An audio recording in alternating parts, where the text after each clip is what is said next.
नमस्कार, स्वागत है आप सबका रिवीजन मित्रा क्लासेस में। Friends, in today lecture I am going to discuss about earthquake. Earthquake से आप भली भांति परिचित है और बिहार में सबसे भयंकर अर्थक्वेक कब आया था? 1934 ईस्वी में आया था। उसमें भारत अंग्रेजों का गुलाम था और उस समय के जो बुजुर्ग लोग हैं उस घटना के बारे में अभी भी चर्चा करते हैं। और ये एग्जामिनेशन में भी पूछा गया, बीपीएससी एग्जामिनेशन में, कि बिहार में सबसे बड़ा भूकंप कब आया था? तो 1934 ईस्वी में आया था। आप इसे ज़रूर याद रखें। So in today lecture I'll be discussing about earthquake, types of earthquake और इसको मेजर कैसे करते हैं, और सबसे लास्ट में हम देखने का प्रयास करेंगे कि क्या दूसरे प्लैनेट्स हैं और जो मून्स है क्या उस पर भी अर्थक्वेक जैसी घटना होती है। इसके बारे में हम इंक्वायर करेंगे। मैं तो बने रहिए मेरे साथ और आइए आज के लेक्चर को हम देखते हैं। So earthquake is an intense shaking of earth surface. Earth के सरफेस में तीव्र कंपन होता है, इस घटना को अर्थक्वेक कहते हैं। और ये अर्थक्वेक क्यों होता है? क्योंकि अर्थ के सरफेस के नीचे बहुत सारी जो ज्योग्राफिकल जियोलॉजिकल घटनाएं घटित होती रहती है और यह अर्थक्वेक कॉज करता है। क्यों होता है ये आगे के स्लाइड में हम देखेंगे इन डिटेल। अर्थक्वेक के बारे में जानने से पहले हमें यह समझना होगा अर्थ का जो सरफेस है उसका स्ट्रक्चर के बारे में। Friends, this is egg cell. आप देख सकते हैं कि इसमें कहीं पर भी कोई ज्वाइंट नहीं है, यानी कि यूनिफॉर्म सरफेस है। एग सेल जो है सो यूनिफॉर्म है, परंतु जो अर्थ का सरफेस है दैट इज लिथोस्फीयर, ये डिफरेंट प्लेट्स से मिलके बना हुआ है। So that is called tectonic plates. So there are 7 major tectonic plates and there are several minor tectonic plates। और ये जो प्लेट्स हैं ये लिथोस्फीयर का प्लेट है और ये मेंटल के ऊपर यानी कि स्टेनोस्फीयर के ऊपर जो है सो ये स्लोली मूव करते रहता है। इस और यह घटना जो है तो बहुत स्लोली होते रहता है, ऊपर से हमें अर्थ के सरफेस पे देखने से पता नहीं चलता है। अब आइए देखते हैं टेक्टोनिक प्लेट्स के बारे में। यहाँ पे देख रहे हैं कि ये जो डिफरेंट टेक्टोनिक प्लेट्स को यहाँ पे दिखाया गया है। ऑस्ट्रेलियन प्लेट है, यहाँ पे पैसिफिक प्लेट, देखिए कितना विशाल प्लेट है ये। Then North American plate, then we have Antarctic plate, here you can see Eurasian plate, then African plate. ये मेजर पे हैं, ये टेक्टोनिक प्लेट्स हैं। उसके बाद बहुत सारे छोटे छोटे माइनर टेक्टोनिक प्लेट्स भी हैं। अब आइए हम समझते हैं कि अर्थक्वेक होता क्यों है। तो जैसा कि हमने पहले भी डिस्कस किया, एक बार फिर से देख लेते हैं। Earth crust is fractured into tectonic plates. बहुत सारे टेक्टोनिक प्लेट से यह मिलकर के बना हुआ आता है जो कि स्लोली मूवमेंट में रहता है, यानी कि स्लो मूवमेंट में ये हमेशा रहता है। This non stop movement causes stress on earth crust. और इस मूवमेंट के कारण अर्थ के क्रस्ट में क्या है, स्ट्रेस डेवलप होता है और इस स्ट्रेस के कारण क्या होता है, क्रैक डेवलप होता है। और यह क्रैक जब बड़ा हो जाता है उसको बोलते हैं फॉल्ट बोलते हैं। तो ये जो क्रैक्स है दैट लीड्स टू फॉल्ट, और अर्थक्वेक जो है इसी फॉल्ट लाइन पर ही डेवलप होता है। अब यहाँ पे दो कंसेप्ट है, हाइपोसेंटर और focus, and second is epicentre. आइए देखते हैं इसमें ये क्या है। तो जैसा कि हमने प्रीवियस स्लाइड में देखा, अर्थक्वेक कहाँ पे होता है, फॉल्ट लाइन पे। आप देख रहे हैं ये जो ब्लैक कलर की लाइन है यहाँ पे दिखाया गया, ये है फॉल्ट लाइन, और यहीं पे ये अर्थक्वेक उत्पन्न होता है। तो जहाँ पे अर्थक्वेक उत्पन्न होता है दैट इज कॉल्ड हाइपोसेंटर और फोकस। और इस फोकस के परपेंडिकुलरली जो अर्थ के सरफेस पे प्लेस होता है उसको बोलते हैं एपिसेंटर। और इसका इंटेंसिटी जो है अर्थक्वेक का सबसे ज़्यादा कहाँ पे होता है, एपिसेंटर पे होता है, ना कि फोकस पे होता है।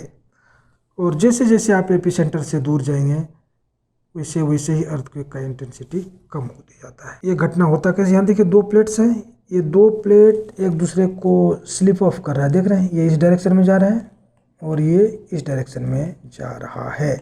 इसके कारण क्या है, दोनों प्लेट्स के बीच में फ्रिक्शन उत्पन्न होता है और इस फ्रिक्शन के कारण प्रेशर बिल्डअप होता है। और जब प्रेशर दो प्लेट्स के बीच में, यदि ये प्रेशर फ्रिक्शन को ओवरकम करने में सफल हो जाता है तो यह एक दूसरे से दूर चला जाता है और उस अर्थ के सरफेस पे क्या होता है, भूकंप जैसी घटना हम फील करते हैं। इसमें दो प्रकार की घटनाएं होती है। कई बार ये एक दूसरे से कोलाइड भी करता है, कई बार जैसे एक दूसरे से स्लिप ऑफ भी करता है। देखिए इसको और यहाँ डिटेल में इस पिक्चर में दिखाया गया है, आप इसे समझ सकते हैं। अब आइए देखते हैं कि अर्थक्वेक के टाइप्स कौन कौन है। तो यहाँ पे दो टाइप मेजर है, उसको बोलते हैं प्राइमरी वेव और दूसरा है secondary wave.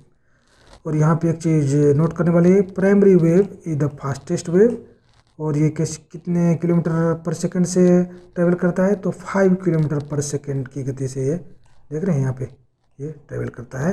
And second one is secondary wave. So secondary wave का ट्रेवल कितना है speed, so 3 kilometre per second. दो और माइनर वेव्स हैं, that is called Love wave and Rayleigh waves. ये सरफेस वेव है, ये बॉडी वेव नहीं है। सो यहाँ पे यह ध्यान देने की बात है कि जो लव वेव और जो रेलेग वेव है ये क्या है, बॉडी वेव नहीं है, ये क्या है, सरफेस वेव है। यहाँ पे देखिए कुछ प्रॉपर्टी देखते हैं प्राइमरी वेव और सेकेंडरी वेव का। So primary waves are like sound waves and are parallel to the direction of wave propagation. जो वेव का डायरेक्शन है उसका ये पैरेलल होता है। इसको कैसे याद रखेंगे, पी से प्राइमरी, पी से parallel. They travel through all the mediums, यानी कि solid, liquid and gas. So that means primary waves passes through all the three mediums, that is in solid medium, through the liquid medium and through the gaseous medium as well. Secondary wave travels only through a solid medium. So आप इसे याद रखें, this is very important for examination point of view, कई बार यह question पूछा भी गया है। and secondary wave is perpendicular to the direction of wave propagation।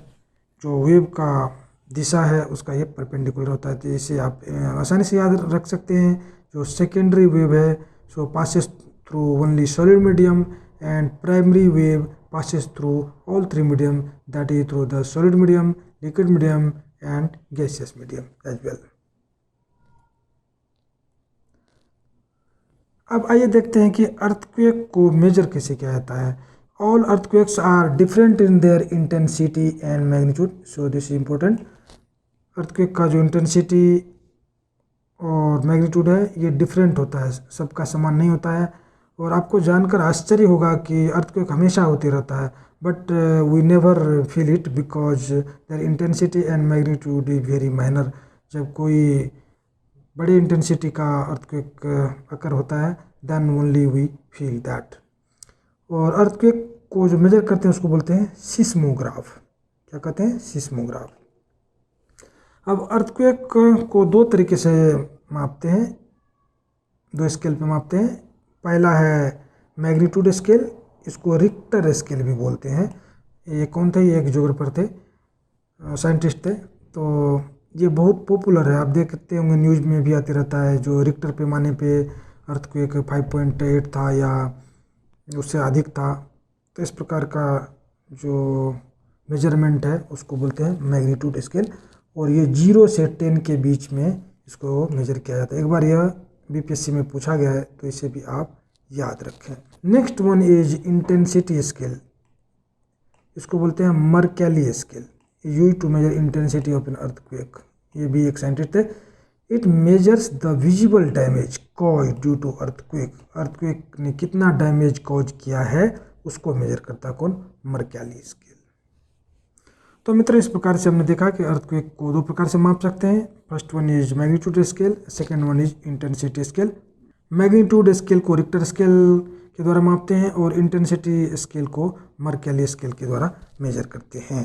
अब आइए हम देखते हैं कि क्या अर्थक्वेक जैसी घटनाएं जैसे मार्स है, वीनस है या जो मून है, क्या उस पर भी होता है? तो हाँ, ये ऐसा होता है, परंतु चूंकि अर्थ है इसीलिए अर्थक्वेक बोलते हैं। यदि मून पे होगा तो मून क्वेक बोलेंगे, यदि मार्स पे होगा तो मार्स क्वेक बोलेंगे, वीनस पे होगा तो वीनस क्वेक बोलेंगे।